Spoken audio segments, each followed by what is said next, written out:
Hello and welcome back to When the Night Comes. I'm Agent of Mischief, and we are going to continue on with our Ezra romancing route. So let us continue.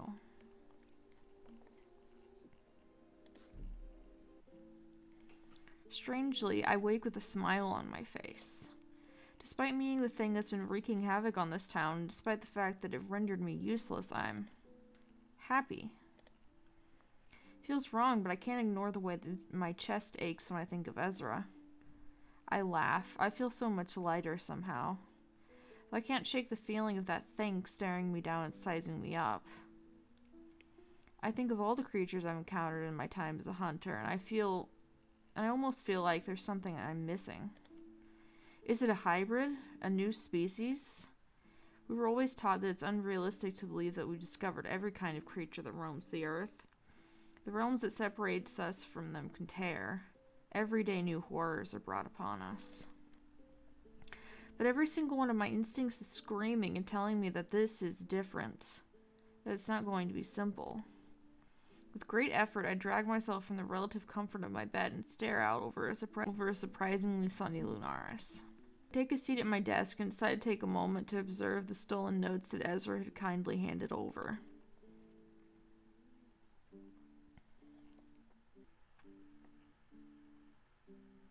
I scan them, and it's jarring seeing a truly talented witch being so completely and utterly perplexed. I can practically feel his frustration rolling off the page. Live fire consumed everything. Muscles damaged beyond restoration. Magical fire? Can't reconstruct. Anise and skeletal flower. Doesn't work. Perhaps a memory spell to recall the events of death? A runestone should suffice. Maybe I should be reading this in Ezra's voice. No good. It's as if the body doesn't remember the soul's essence at all. A creature that feeds on the life source? Perform ritual in Crescent Moon. Scrying is a far shot, but at this point, I've exhausted my options with the corpse, and she deserves a burial by now. You used an extract from the flowers and a spell to ascertain she was well terrified before her death, but nothing more. Can't even tell if it's death by burning or other injuries. Then finally the page torn where he's pressed so hard with his quill. I'm stumped. The complete lack of an intact body would have certainly made his job hard, but a witch of Ezra's skill can cast many spells to determine the cause of death. But all he encountered was failed spell after failed spell. I set them aside. I have no time today to delve any deeper. Now it's time to write my report from last night. This should be interesting. I check the conveniently placed clock outside of August's office door and take a deep breath. As I raise my fist to knock, I hear a crash. I forego knocking, pushing the door open to rush inside and check that everything is okay. I scan the room, seeing no August, but then I see a pair of feet sticking out from behind the desk, then hear a string of muttered curses in a language I don't recognize. August? They pop up. Their hair is a mess, and they have dark, dark bags under their eyes. Raven, is it 9 already? I nod, clocking their clothes are wrinkled, which is odd. Very odd. Wait, did you sleep here? They let out a quick, sharp burst of laughter that seemed suspiciously nervous. Did I fall asleep in my office? Don't be preposterous. I stare them down unconvinced. August. They cover their mouth with their hand, coughing quietly. Yep. Yes, I did. I had a lot on my mind. I nod in understanding, itching to tell them about my encounter, but almost not wanting to burden them with yet another thing. There was a little incident last night, in the woods. An incident, you say? Come, sit. I take a deep breath and follow them to their desk. I believe I encountered the creature. The creature, as in the creature? Yes. Their pale skin gets lighter somehow, and they take a deep, shuddering breath. Are you okay? And how are you okay, if so? Some of our best hunters have perished by its hand. Well, about that, I settle in the comfortable chair opposite them. My mind is reeling as I think about how the hell I'm going to explain this. Firstly, don't think I'm crazy, okay? Okay. They don't seem convinced, but I continue regardless. James has been communicating with me somehow. It's like I can hear him, feel him, as if he's right beside me. Their expression remains neutral, that perfectly arched eyebrow raised high. I assume that their silence means they wish for me to continue. It's happened a few times, the most recent being last night. I'm pretty sure he's the reason I'm sitting here right now. He snapped me out of whatever the hell thrall that thing had me under. They process what I've just said with an unreadable expression, and I wait with bated breath, unable to get a read on their aura. Are they going to laugh in my face? Tell me I'm insane? I see. Well, I'm glad that he decided to help you, Raven. To think what might have happened, what might have become of you had he not. I'd rather not imagine. I pause, my mouth agape. I'm perplexed. Not even a flinch. You seem rather calm. I expected... They've raised their hand. A lot of things that happen in our world are out of the ordinary, and we can't possibly explain every unusual occurrence. Ghosts are certainly not the strangest thing we deal with. There have been many recorded cases of people claiming they've been contacted by the dead. If Hunter Lane has somehow managed to communicate with you, then so be it. We can question it and attempt to understand it if you wish, but... I consider that statement, deciding that yet another thing to add to the list would be a hindrance to us all. That won't be necessary. You felt fine during all of this. Nothing ails you when you experience this connection. I grimace and August notices. You do well to tell me, Hunter. I've been getting headaches. Pretty intense ones. There's a lingering ache in my temple almost constantly, and it flares up whenever he's near. They press their finger to their lips, looking at me thoughtfully. Then they rise from their chair, walking to stand over me, wiggling their fingers in my direction. May I?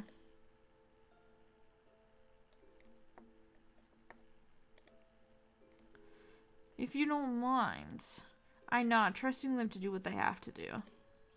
Just close your eyes. It won't hurt.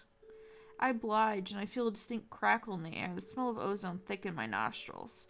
The hairs on the back of my neck and arms stand, and I dare peek at my enforcer.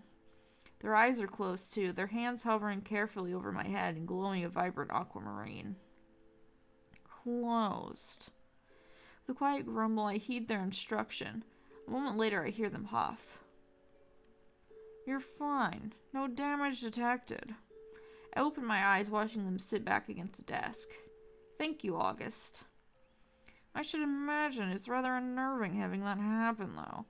I do hope he's at least polite. Oh, well, minus the headaches, he's not too bad. He was a fine hunter and a valued friend of many, including myself. He's missed terribly.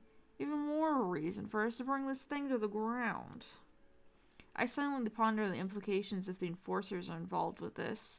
To think what it would do to Harry if the very agency he runs ended up being responsible for his husband's death. A loud knock interrupts my train of thought, and August throws me a look. They suddenly seem uncharacteristically nervous. I tilt my head in question. It's time I made amends. Come in. The atmosphere immediately grows tense, both of them making a point to look at me and nod at each other. Have I been tricked into mediating? I think we have.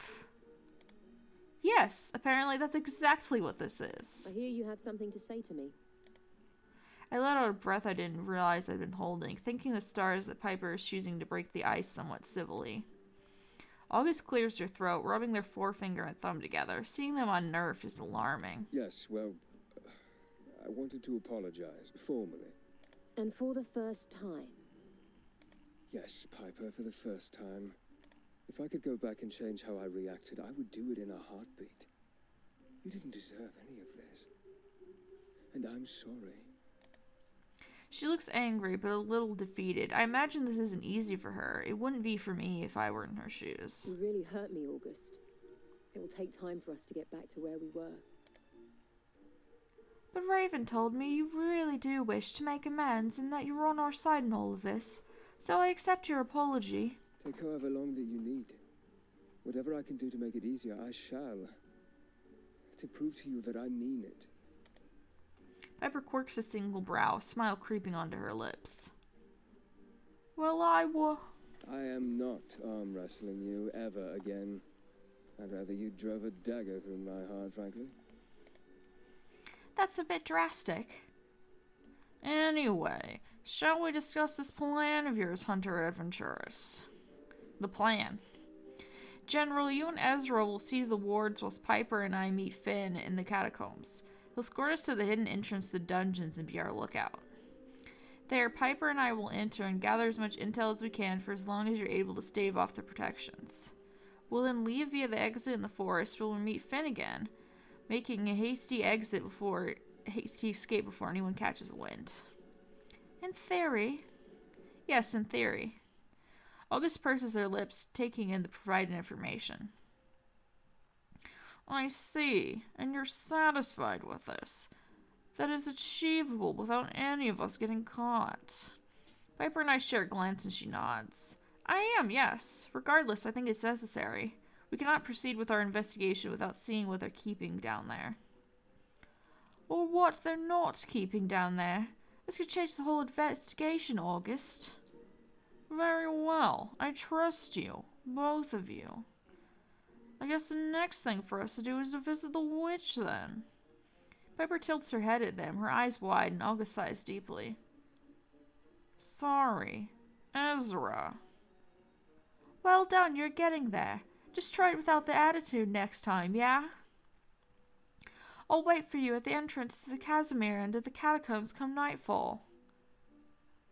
Be careful, Merriman. I know you're capable, but be on your guard. Piper offers them a small smile, and it seems genuine for the very first time. Always am, General.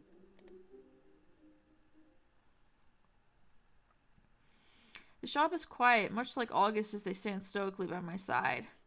I spare them a glance, watching how they smooth their freshly pressed, clean outfit. Don't be nervous. Ezra doesn't bite. Don't get sassy with me. I laugh at their non-threatening tone, and Ezra appears in the back room. Oh, good morning. August stares, almost as if they're paralyzed, and Ezra subtly flicks his gaze to me, a singular eyebrow slowly rising in question. General, didn't you want to speak to Ezra? I contemplate my next move and decide to take my life in my hands, nudging August forward with a gentle hand. Rather than tearing my arm clean from my body, they simply throw me a glare and put themselves to rights as they come to stand in front of the young witch. Ezra, it's time I apologized to you. Oh? The shock on Ezra's face is evident, but he quickly recovers. Gus, you don't have... Yes, I do. I do. In the interest of not being here explaining all day, I'll keep it short. I should have never left Argyria the way I did. Or at least without giving you an explanation. I owed you that, and I'm sorry I was too caught up in my own issues to bother. And I certainly shouldn't have treated you the way I did towards the end of your time under my tuition. Nor the time in which we've coexisted here. You know what Oberon and Lady Adalia were like. They always made comments about how you were surpassing me. How disappointed they were. That's because you taught me. I'm powerful because of you. I wouldn't be half the witch I am today if it wasn't for you. I continued my studies long after you left, all from your books. August looks like they don't quite know what to say. Color rises to their cheeks and they quickly avert their gaze as Ezra continues. Your skills remain unparalleled, and your parents were fools not to see that.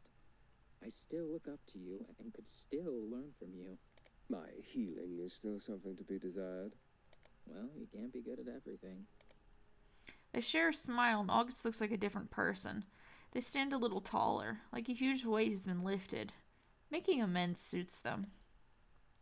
I accept your apology. I should never have blamed you for the insecurities my parents planted in my head. I can't take back what happened, but we can move forward. We can. We will.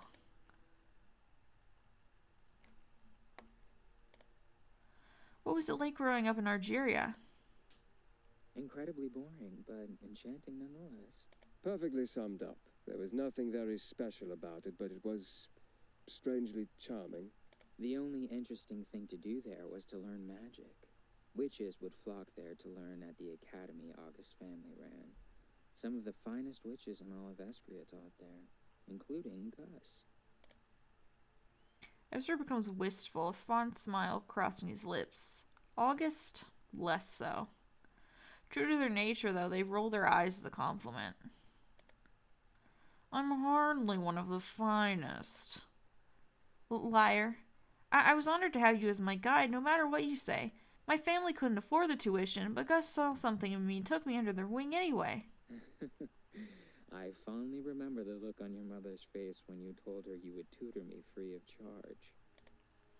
August grimaces, but their smile betrays them. I do miss making Mother angry. She was just annoyed that everyone could see that people are able to flourish outside of her precious academy. What made you both move here? Harry had visited my parents' academy in search of new recruits, strictly witches. I no longer saw a future for myself in Algeria. My parents had all but disowned me, and it felt good to be needed. The promise that I might do some good if I took up a position in the Enforcers was too perfect to pass up at that point in my life. Ezra clears his throat. Do you regret it? Leaving? A pause, but just a quick one, and August answers confidently. No, but I regret how I left, how I let my friend down. Everything happens for a reason, Gus. It's in the past. How about you, Ezra? His smile fades, softens. After my father passed, I felt a little useless at home. I worked tirelessly to raise money to buy my own shop. I just wanted to help people, like he always did, in his own way. Magic was really the only way I knew how, and Lunaris just happened to be the first place where I might be able to afford to start fresh. I'm so glad things worked out the way they did. Though things may not be perfect, I found family here. I'm so glad that you were able to resolve your issues. It's nice to see you both like this. Thank you, Raven. I'm glad too. Now shall we discuss the plan? I'm pretty well versed on the wards that they use, so with the both of us, I doubt they stand much of a chance. Ezra scoffs. Trust me, they don't. Piper and I will head into the catacombs and meet Finn, and I assume that he'll be able to tell us where the wards are down. Ezra doesn't hesitate to respond, his words confident. I can definitely ensure that he knows. Our connection is very strong, specifically mine with his prosthetic. Yes, strong. Gus, please. I chuckle, enjoying the color his cheeks have turned. I'm no stranger to the fact that Ezra and Finn have a past, but after last night, well, let's just say I'm still thinking about him. Ezra is easy to form such connections with, General. August's brow climbs a little higher. Is that so? I shrug, and Ezra lets out a rather nervous-sounding laugh. Anyway, back to the plan. Have you heard from Harry at all since the night of the last murder? He's been around, though he seems to be avoiding me. He's keeping to himself. I cannot label that as suspicious, though. The man did just lose his husband, but I'll keep an eye on his whereabouts. I don't think we won't have to worry about him looking for us, though. He's distracted. So we're good to go, then? They share a look and nod in unison. Ezra bites his bottom lip, suddenly tilting his head towards the back of the shop. Gus, will you just gather the ingredients on here for me while Raven helps me with something? He hands August a crumpled up piece of parchment with a smile, and August is happy to oblige. Of course. Be safe out there, Hunter Adventurous. I will, General. Ezra seems on edge as though he doesn't. Ezra seems on edge as though he doesn't quite know what to do with himself. Ezra, what is it? Just worried about you. About all of this.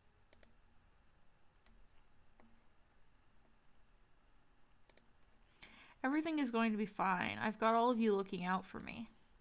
Plus, I can most certainly handle a few forgers if it comes down to it. Let's hope it doesn't. Let's hope they aren't keeping anything sinister down there, and that you come home safe and sound. I've reached for him, gently reeling him closer. I'll be back before you know it. Then I kiss him. It's quick but firm enough to ensure it lingers. Show him that I am coming back, and when I return, I'll kiss him properly. I suppose you better get going then. I nod, knowing I need to return to my room to gather my armor, my weapons. We reluctantly part, and I get one final look at him before I head outside, exhaling sharply. We've got this. I don't doubt you for a second. I head back to the wolf to prepare myself, now fully kitted in my armor, my weapons safe in their holster. I begin to slowly make my way towards the main entrance to the catacombs. The air is chilly and the sun is already low in the sky. We must wait until sunset to ensure Finn and the clan can safely assist, but as each minute passes by, my gut feels heavy with anticipation. I hope this works. I hope we don't get caught. More for Piper and August than for myself. I have so many people relying on me. I absolutely cannot let them down. The flickering golden candlelight is almost comforting as I head deeper into the catacombs. I know I'm safe here now that I'm aware that it's only Finn's clan that lingers, but there's something about being down here that has my guard up. I smiled to myself, thinking that the scariest thing that might actually jump out at me would probably be Raven. I turn the corner and find the place where Piper and I agreed to meet. There's no sign of her, but then I am a little early. With a deep sigh, leaning against the wall, listening to the steady drip, drip, drip of water upon the stone.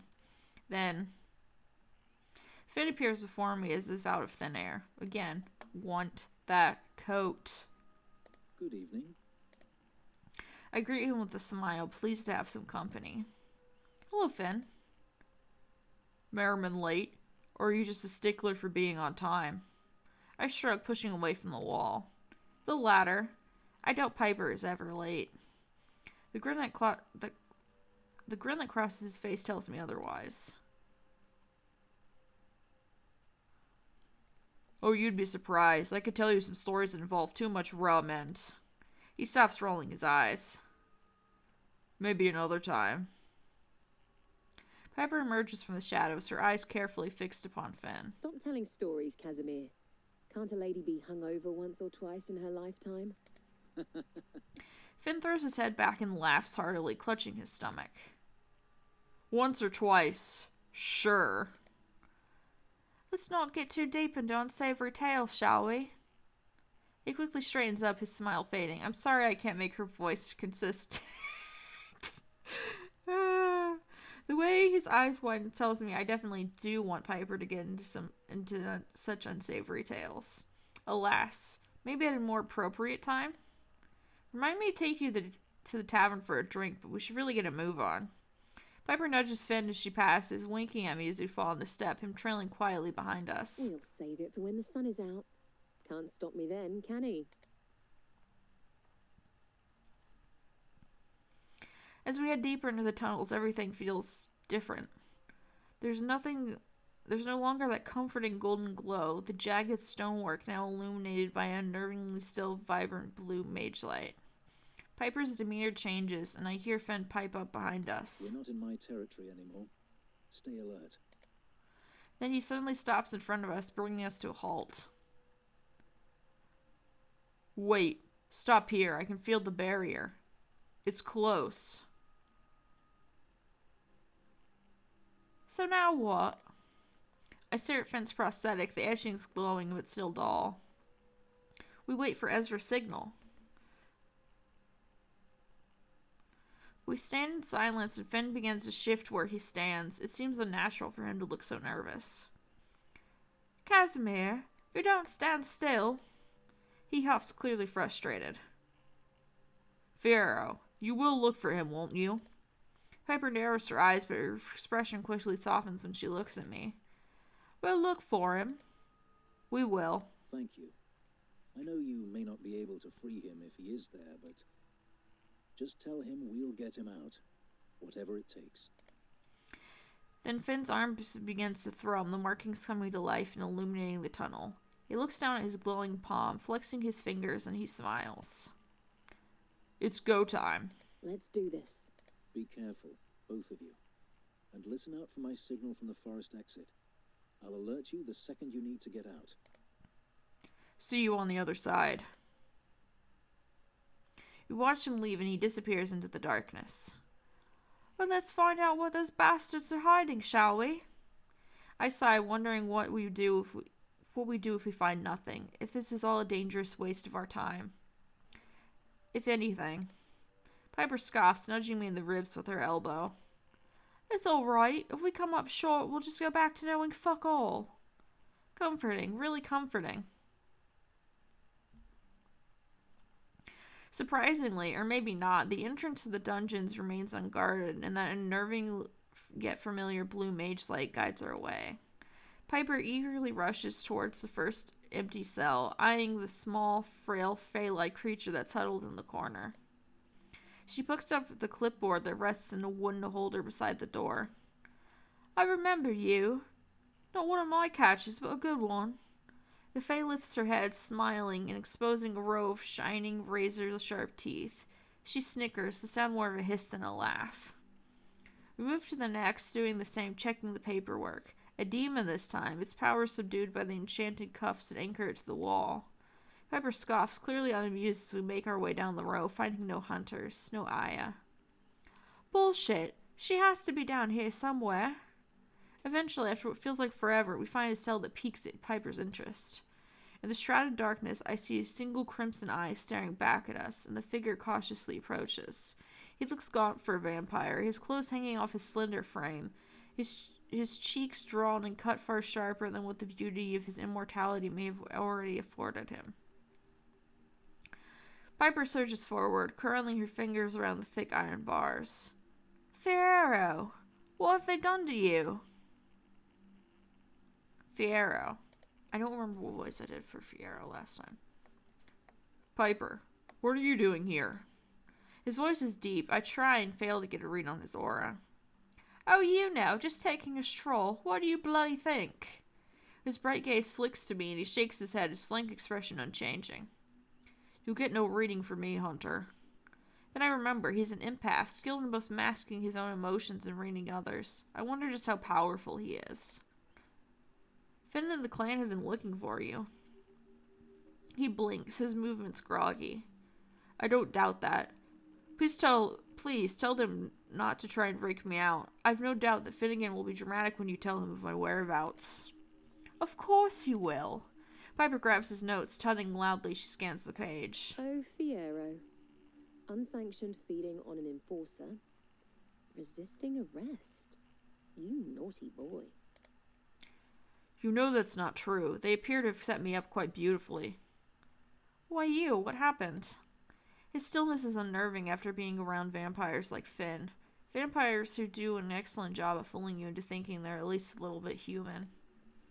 I sensed someone in a great deal of distress in the forest. I didn't want to rally the whole clan for something that was likely insignificant, so I managed to convince Finnegan to allow me to investigate alone. I discovered a wounded enforcer near the outskirts of town. They'd been bitten, probably by a wandering youngling by the looks of the mess that it had made of them. I tried to help, to assist them in getting back to town, but I quickly realized that the enforcers had me surrounded. They apprehended me, and I've been here ever since. Piper growls, roughly shoving the clipboard back into its holder. What the fuck are they doing? Harry struck a deal with your clan long ago, and you don't cause any trouble. If anything, you do a better job of keeping the town safe than most of the other hunters. Pharaoh blinks at her, his mouth twitching ever so slightly. No good deed goes unpunished, Piper. I hate to think it, but I have to ask. Have they hurt you at all? They have not beaten me, nor have they tried to, and I'm not interested in being a troublesome prisoner. I feel a butt coming. But they have been taking my blood. You're fucking what? That seems pretty important. Leading with that would have been handy. His lips twitch as if he might be considering smiling. He rolls up his sleeve and his forearm's covered in angry bruises. I've never seen a vampire mark this easily, unless they've been starving you. He covers his arm, nodding. Yes. Piper's gaze is fixed firmly upon the ground, her brows furrowed. She's restless and agitated. I am too. What could they possibly want your blood for? I wish I knew. None of this makes sense. Have you seen any humans being brought down here, specifically hunters? They keep the others far away from me, as you can see. He's right, there are at least 5 or 6 empty cells between him and the next occupied one. Though I might have sensed something. I assumed at first it was my hunger dulling my senses, but... His brow furrows. I'm confused about what species they are. Their scent is unusual. Unusual how? It wasn't human, but it also wasn't something I'm familiar with either. No creature that I've come across, anyway. And I've lived long enough to know when something isn't right, when something is new. I look at Piper and she's doing everything she can to avoid eye contact. She's thinking about Aya. I can feel worry rolling off her in waves. Piper. I need to know if my friend is alive. Fierro offers her a sorry look, the most animated he's been thus far.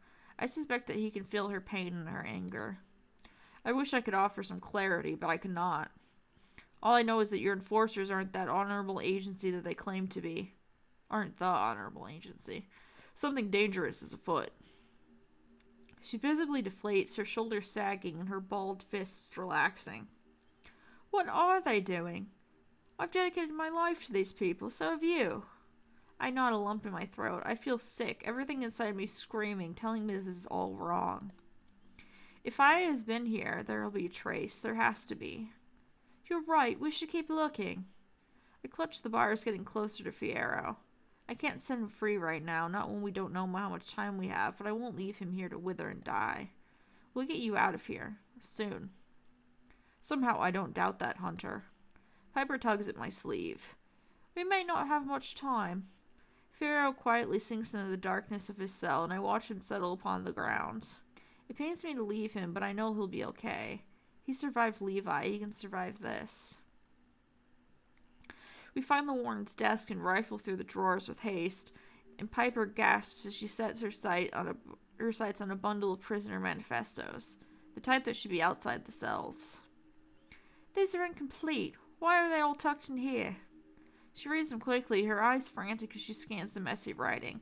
I see her resisting the urge to crumple the parchment. She hands it to me and turns away, her hands in her hair. All of the other occupied cells have their paperwork neatly displayed outside, listed as their species, arrest date, offense, and an abundance of useless little details to keep the enforcers busy. But these two apparently hidden sheets that Piper has given me are different. General Aya Walker and General Azazel Ripley. Who is this Azazel? Piper turns to face me. The hunter that Alcar fought with. Oh, shit. And he's in a cell? They arrested him for getting attacked? I hate to say it for what feels like the trillionth time, but what the fuck? They checked Aya out for sale last night. Him too. Fuck. But look. She points at the time scribbled next to their names, and there's only a check out. They haven't come back? It's been over 24 hours. They haven't come back. Then loud banging echoes from down the hallway. Piper quickly snatches the manifests from my hand, shoving them into her shirt. Let's go. We move as fast as we can while staying cautious.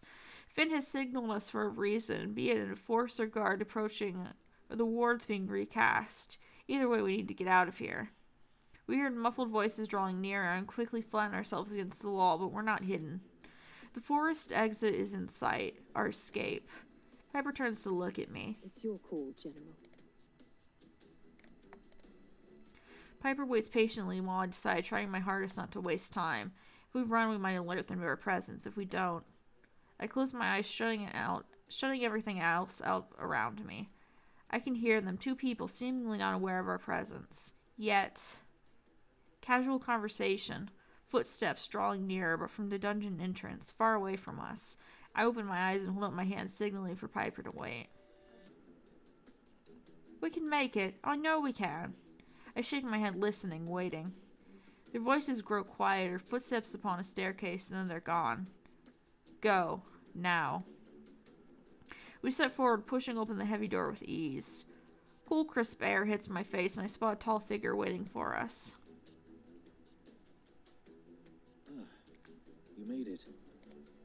He ushers us away from the door, pushing it closed as quietly as he can. Follow me. He leads us just a short distance away into a small clearing where we can still see the surprisingly well-hidden dungeon exit. What did you find? Enough to tell us who we truly cannot trust. Finn's mouth is set in a thin line, and he nods, taking the hint not to pry further just yet. There are guards approaching. A routine perimeter search. You should head out. We should split up, just to be safe. I'll head home and get these hidden. She pats her pocket where the manifests are safely tucked away. Just what I've always wanted. Being left alone in these fucking woods again. The clan are scattered around the forest. If you see the creature, don't engage. Not after what happened to Raven. Piper nods, her face grim. Later. I turn to Finn quickly, needing to tell him about his friend. Fierro is in there. He's alive. Well, you know, ish. He's alive. I smile at his obvious glee. We found Fierro. We found evidence. We got in and out without getting detected. Tonight was not wasted, neither was it a complete disaster. Thank you. I owe you a debt of gratitude. He helped us too. He had information, and we found something that might actually help us really make waves. Then before he can respond, he freezes up, eyes wide, fists clenched, and he looks at me with a stern gaze. You need to go. Now. They're close. I'll distract them if needs be. You being caught out here after papers going missing in there is not something we want them to put together. Head south. A friend is waiting for you. Don't think we'd leave you out here all alone again, did you? Didn't think. A friend? Just go. The tone of his voice tells me I don't have time to question him. He's right, too. I shouldn't be seen here, no matter how innocent it might look on the surface. I head south as instructed, hearing a rustling in the tree line. Hey. I stopped dead in my tracks at the sight of him, huffing. Hey, yourself. You're the friend, then. I'm the friend, whatever that means.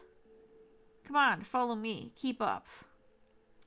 Alcar keeps glancing over his shoulder at me as we move deeper into the forest, following a trail in the dirt so faint I can barely detect it. I almost want to tell him that he needn't be worried about me disappearing in a puff of smoke, but the weighty grim silence and what I have just learned kills the comment in my chest. It takes some time for me to realize what the boulder in the woods Alcar eventually stops at has the outline of an opening to it. With smirk thrown over his shoulder at me, he bends and presses his palm into the dirt. So this is where you've been hiding all this time. This is pretty new, but Owen started hanging around more. Sometimes he wants to stay with me, wanting to give Ezra space, you know, so... I watch his shoulders rise and fall in a sharp, short shrug. Can't leave him out in the cold even if he doesn't feel it. Speaking of, he's down here with me.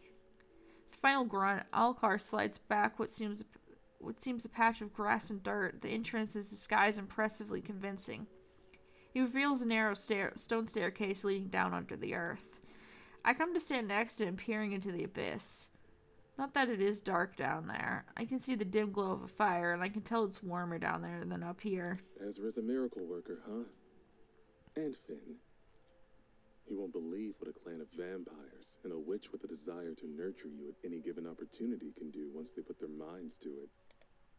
With a smirk, he beckons me to go on ahead. I oblige and hear him slide the hatch door close above our heads. It's not a very long descent, some 10-12 steps at most. I find myself standing in a circular, brightly but gently lit space, its stone walls partially hidden by curtains strewn about the place, softening the impression that it's, a cave. The strings of lights are clearly Ezra's idea. There are cushions and chairs on all sides of the room, though, and I have to wonder if Alcar broke into Piper's house to take some decor notes from her. I resolve to ask him later, as a familiar figure curled up and fuming on one of the couches draws my attention immediately. Raven! Owen hops to his feet, dusting his hands on his trousers. His movement sent a flutter of empty candy wrappers up to the floor, causing him to flush bright red, turn, and try to pick them up.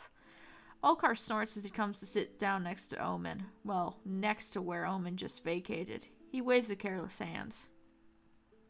Worry about them later. Or maybe you can do that burn thing trick, right? Oh, Omen gives me a nervous look, then his face relaxes and he smiles. The wrappers catch fire with barely a flicker of his power and burn to nothing.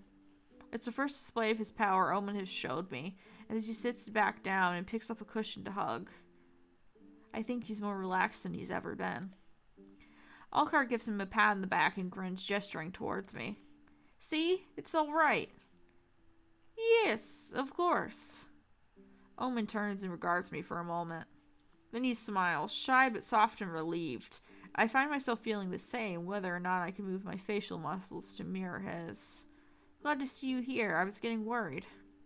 I can see the surprise on his face before he laughs it away, covering his mouth with the back of one hand. I appreciate your concern, but given everything, maybe I should be the one worrying.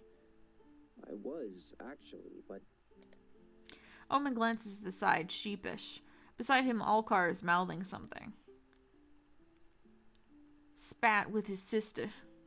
Oh, I nod along, not exactly sure what to say. Omen hasn't been the one to volunteer much information on himself and his sister beyond the big reveal, and at this point I'm not sure if it'd be more or less awkward to ask. After all, I'm fairly sure they're not in any sense responsible for things going to shit around here. Not with what I know now. Fairly sure. Figured he should be staying out of sight when he can burst into flames at any moment. Omen whips around to face him, and I can hear the fluster in his voice. I was not. Alcar shrugs lazily, shooting me a shit-eating grin, as though trying to rope me into the teasing. If it counts as teasing, I see the tail of Omen's hair already gaining a cherry red wisp-like quality. Don't worry, you look cute when you're on fire. Omen groans, burying his face in his hands. I stifle a laugh to spy myself and come to sit down next to Alcar on the couch. Omen gives me a sharp look like I've done him a small betrayal, but joins Alcar on the other side. He picks up a cushion and holds it close to his chest. We sit in silence for a long minute, and it's the most peace I've had for a very long time, especially since coming to Lunaris. These two don't know much of anything, I realize. Well, perhaps not much more than me, even though Alcar has clearly been snooping around, and Owen possibly, definitely carries his own bag of secrets. But at this moment, in relation to all of this, perhaps we're the same. There's some comfort in that. To not be the only one in the dark. Pass me the jaw. I can sense Omen startle at the corner of my eye. When I glance his way, it's to catch the flash of guilt on his face, and he bends over to retrieve something. He surfaces back with a mostly empty jar of wrapped candies. Omen! Ezra's gonna fucking kill me, buddy! I'm sorry. You said help yourself. Alcar reaches for the jar, but Omen holds it away from him. Show me your tongue, Omen. Omen's eyes widen. Alcar leans back away from us with a not-so-subtle snicker. I glare at him, which he shrugs off with a roll of his eyes, and we each look at Omen expectantly.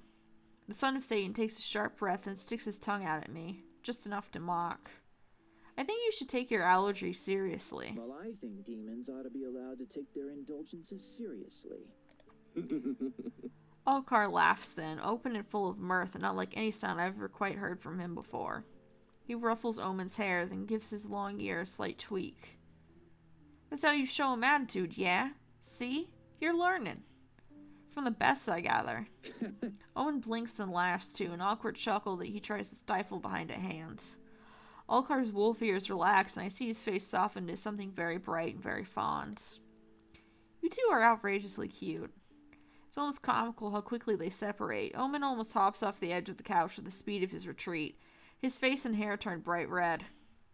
While he sputters something incoherent, Alcar leans away from me like I've just insulted his entire family.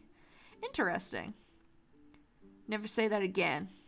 I can't help but grin at how emphatically he says it. Can't handle a bit of truth, can you? No. We're friends. Friendship. Sure, Jan. He nods vigorously, mostly to himself, I think, and clutches the cushion closer to his chest, his eyes looking everywhere but at me. Alkar's head whips around at the speed of light, his wolf ears flattening into his soft hair. Whatever expression is on his face that I can't see makes Omen pause. He stares back, jaw slack. Then he covers his face with a pillow to muffle the rest of whatever that was. Alkar turns back to him, expression grim.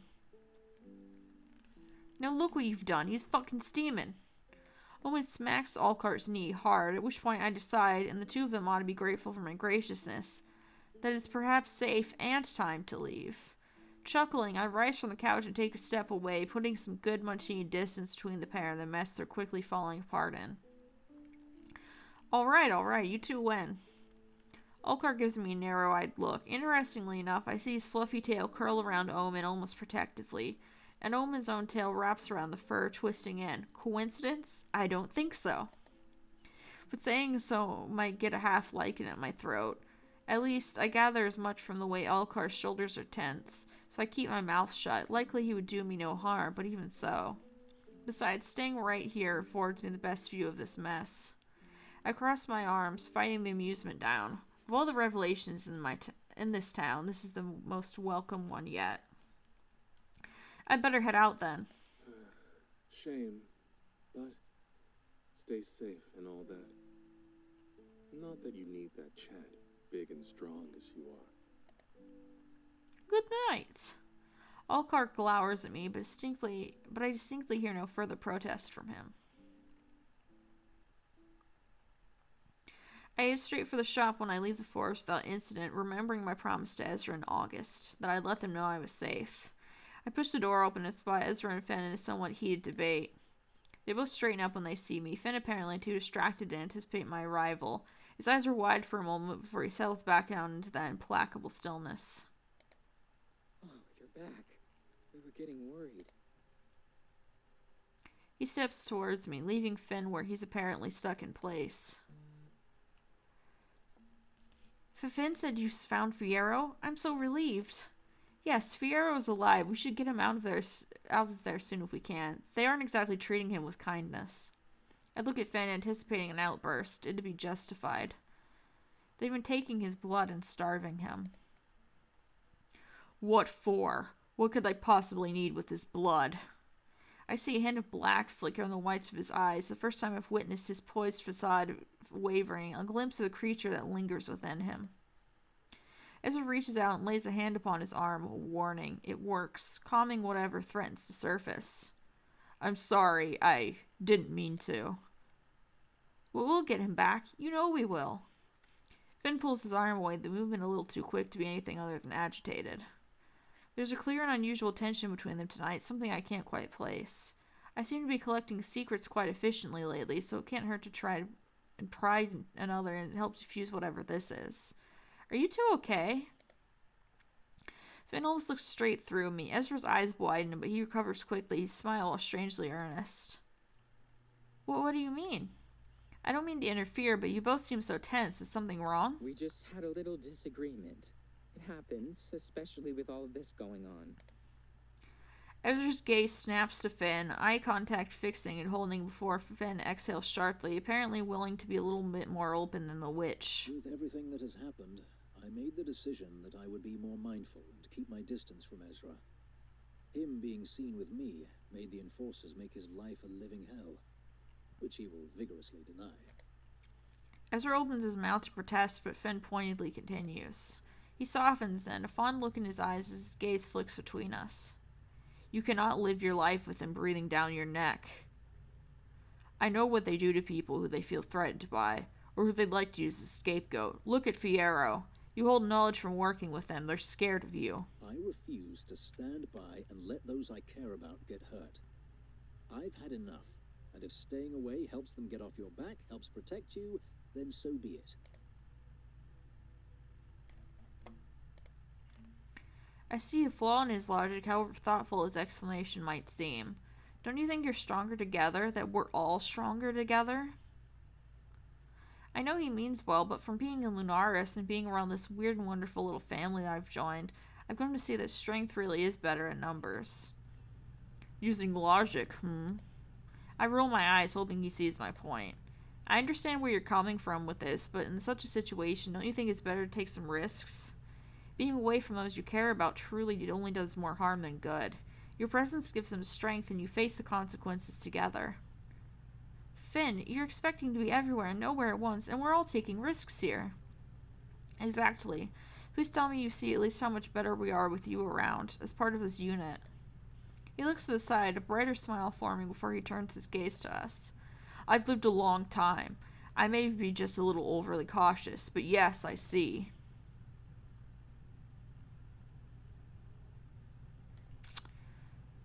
No offense to Finn, but I kind of romanced him last time, so I think I'm just going to romance just Ezra.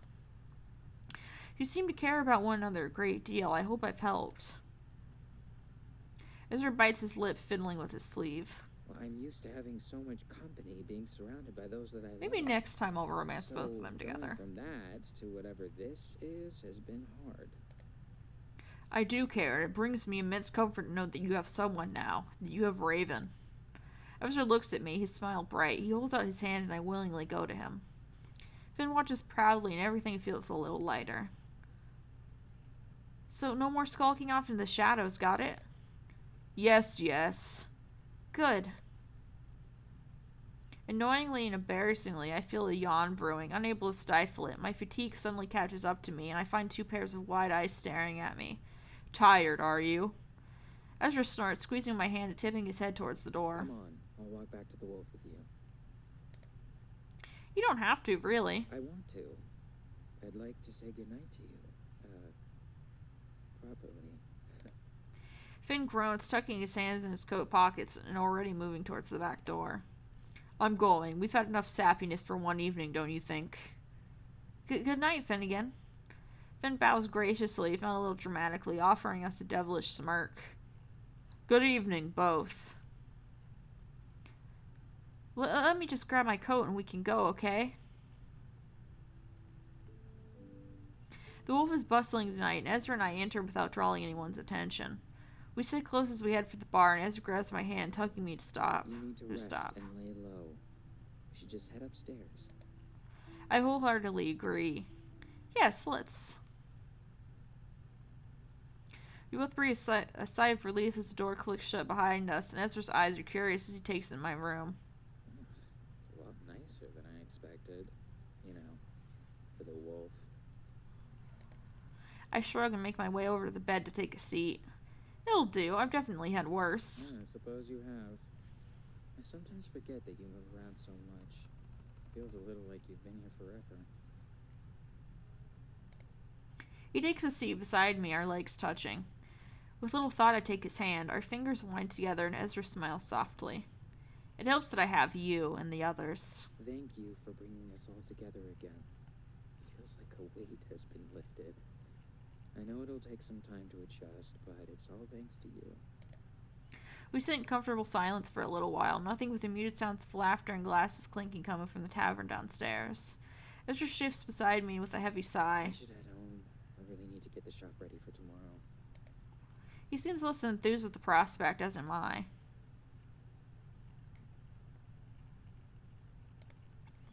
I wish you didn't have to leave. I wish I didn't have to either, but I stand, tugging him to join me. Our fingers are still laced, and I pull him until he's flush against my chest. I'll miss you, but we always have tomorrow. And the next. And the next. He dips his chin when I reach to caress his cheek, his freckled skin warmed with a touch. Our lips meet in the barest of kisses, something soft that I can savor even when he's gone. He hums as his part, green eyes wide, sparkling. You're not making this easier, you know. I smile, reluctantly dropping my hand from his face, but I keep him close. I'm not trying to. As much as it clearly pains us to part, we do, and Ezra's gaze flicks back to the door. Well, good night, Raven. Good night, Ezra. That was a weird line reading. And before he has a chance to take a step, the door slams open. There stands a bloodied and beaten Aurora, a disheveled shell of the calm and collected woman I met just a week ago. I quickly move to stand by Ezra's side. His eyes are wide, but his stance is calm and undefensive. He's clearly concerned for the injured woman before us. Aurora, what are you doing here? She leans against the door frame, leaving a bloody handprint upon the wood. With a deep, ragged breath. Hunter Adventurus, I think I may require your assistance.